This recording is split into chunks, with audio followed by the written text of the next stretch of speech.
शेतात पीक घेताना म्हणजे भाजीपाला जे काही फळं वगैरे आपण खातो त्याच्यावरती कीटकनाशक, अँटिबायोटिक यूज केलेलं असतं. त्याच्यामुळे आपल्याला ते शेवटी अन्न खाल्ल्यामुळे आपल्याला AMR होऊ शकतो. अगदी अगदी एवढा सॉर्ट ऑफ व्हेरीड रेझिस्टन्स आहे की जर आज एखाद्या मनुष्याला, एखाद्या पेशंटला एक इन्फेक्शन झालं तर आपल्याकडे एकेकाळी असं पॅनल ऑफ अँटीबायोटिक्स होतं की कुठलीही अच्छा. चॉईस करा, कॅफेटेरिया, 1 नाही 2 नाही 3 नाही, आपल्याला पाहिजे ते आपल्याला उपलब्ध होतं.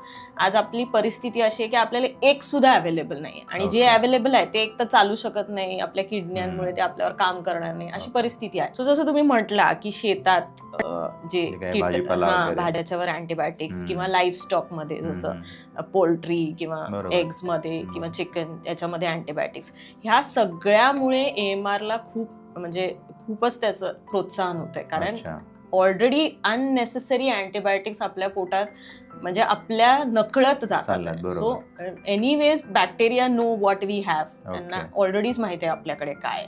पण कुठेतरी म्हणजे आता ह्याच्यावरती रेग्युलेशन आलेले आहेत. देर आर लेजिस्लेटिव्ह की एक 4-5 वर्षाखाली असं आलेलं आहे की the use has been curtailed. आता काही तुम्ही असं सर्रास अँटीबायोटिक्स लाईफ स्टॉक मध्ये यूज करू शकता, त्याच्यावरती कुठेतरी कंट्रोल आलाय.